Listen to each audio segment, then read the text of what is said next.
When it comes to frivolous spending, dictators reign supreme. These self-proclaimed rulers of the land spare no expense when it comes to satisfying their insatiable desires. They build grandiose palaces that make Versailles look like a humble cottage, complete with gold-plated everything and diamond-studded chandeliers that could rival the night sky. Meanwhile, their people are left with crumbling infrastructure, shoddy healthcare, and education systems that resemble mad science experiments gone wrong. But hey, who needs practical investments when you can have a collection of exotic animals roaming around your private zoo?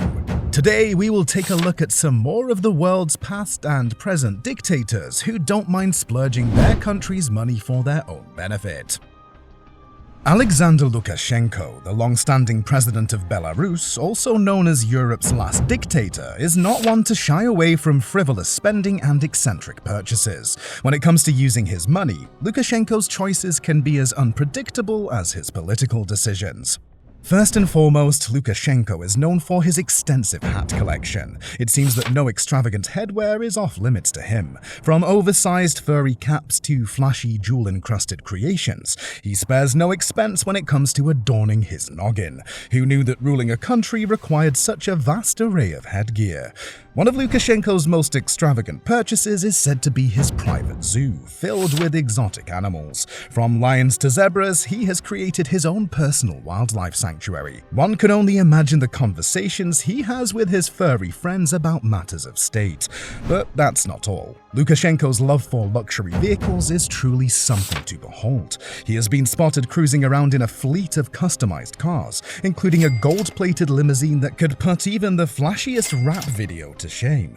It's as if he's single-handedly keeping the automobile industry afloat with his extravagant purchases. In addition to his vibrant tracksuits, Lukashenko's love for automobiles is well documented. He has been spotted cruising in a large range of luxurious vehicles, each more eye-catching than the last. Whether it's a sleek sports car or an imposing armored SUV, Lukashenko's motorcade turns heads wherever it goes. Perhaps he believes that the roar of his engines can drown out the critics. Fidel Castro.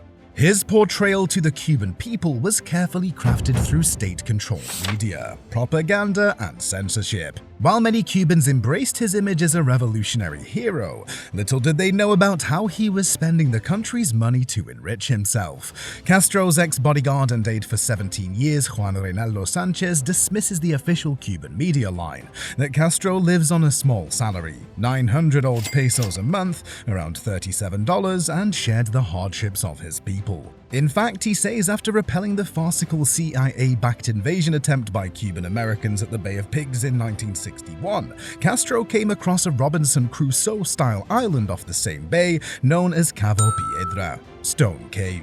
He commandeered it and turned it into a paradise of mansions, guest houses, a half-Olympic-sized pool, a heliport, a dolphinarium where 2 tame dolphins did tricks for visitors, a turtle lagoon, marina, a luxury yacht aquamarina, a gift from the then Soviet leader Leonid Brezhnev, and 2 deep-sea fishing speedboats.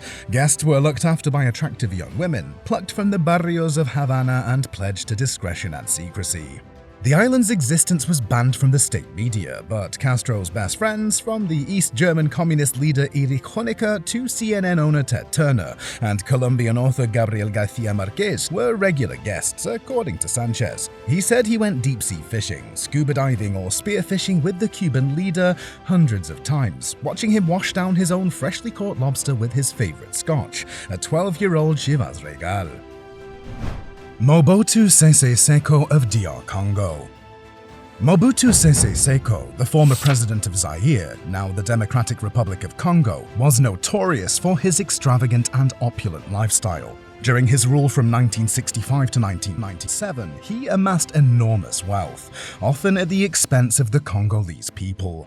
Mobutu's spending habits were marked by excessive luxury, personal indulgence, and grandiose projects. Number 1. Fleet of cars and private jets. Mobutu maintained an extensive collection of luxury cars, including Rolls-Royces, Mercedes-Benzes, and Ferraris. He also owned a private jet, which he used for frequent international travel. Number 2. Fashion and jewelry. Known for his distinctive leopard skin hat, Mobutu had a penchant for extravagant fashion and accessories. He commissioned custom-made clothing from renowned fashion designers, including Yves Saint Laurent. He adorned himself with expensive jewelry, including diamond-encrusted watches and gold chains. Number 3. International travel and shopping sprees. Mobutu frequently traveled abroad, often indulging in extravagant shopping sprees. He would visit high-end stores in Europe, purchasing luxury items, including designer clothing, jewelry, and artwork. Number 4. Grand infrastructure projects.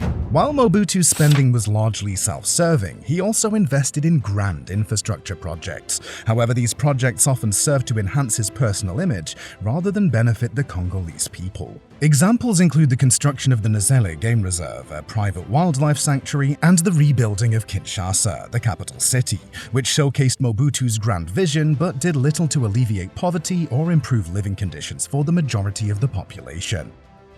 Enver Hodara, the former leader of Albania from 1944 to 1985, implemented a rigid communist regime and exercised authoritarian control over the country. During his rule, Hodara maintained a secretive and isolated regime, making it challenging to obtain precise information about his personal finances. However, some details have emerged regarding his spending habits and the utilization of state funds. One of Hodara's most notable expenditures was the construction of thousands of bunkers throughout Albania. These bunkers were built to fortify the country against potential foreign invasion, reflecting Hodara's deep paranoia and obsession with national defense. It is estimated that around 175,000 bunkers were built during his rule, diverting significant resources away from the country's development and basic needs. Hodara's regime enforced strict isolationist policies, cutting off Albania from the outside world. This included severe restrictions on foreign travel for Albanian citizens and limited access to foreign goods and services. The cost of maintaining this isolationist system was considerable, as it required extensive surveillance, border control, and censorship mechanisms.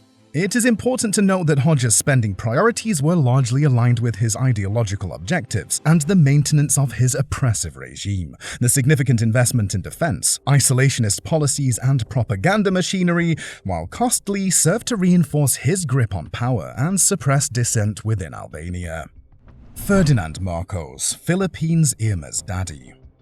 Ferdinand Marcos, the former president of the Philippines, was notorious for his extravagant and ostentatious spending. During his 2-decade-long rule, Marcos and his wife Imelda amassed immense wealth through various means, including embezzlement, corruption, and abuse of power. Here are some notable ways in which Ferdinand Marcos spent his money. Imelda's shoe collection. One of the most infamous aspects of the Marcos regime was Imelda Marcos' extensive collection of shoes. It is estimated that she owned thousands of pairs of luxury shoes, including renowned designer brands. This extravagant collection became a symbol of the regime's excesses and the stark contrast with the economic struggles faced by the Filipino people. Real estate and properties. The Marcoses acquired numerous luxurious properties both in the Philippines and abroad. These properties included mansions, estates, and even islands. One notable example is the Malacanang Palace, the official residence of the president, which the Marcoses enhanced with lavish additions and expensive renovations. Art collection. The Marcoses were avid art collectors and amassed an extensive collection of valuable artworks. Paintings by renowned artists, sculptures, and rare artifacts adorned their homes. Some of the art pieces were acquired legitimately, while others were alleged to have been stolen or acquired through illicit means. Infrastructure projects and public works. While Marcos undertook some infrastructure projects during his presidency, there were allegations of corruption and overpricing. These projects were often used to further enrich the Marcos family and their associates, rather than benefiting the Filipino population. Sani Abacha was a Nigerian military officer and politician who served as the de facto president of Nigeria from 1993 until his death in 1998. Abacha's regime was also marked by widespread embezzlement and looting of state resources.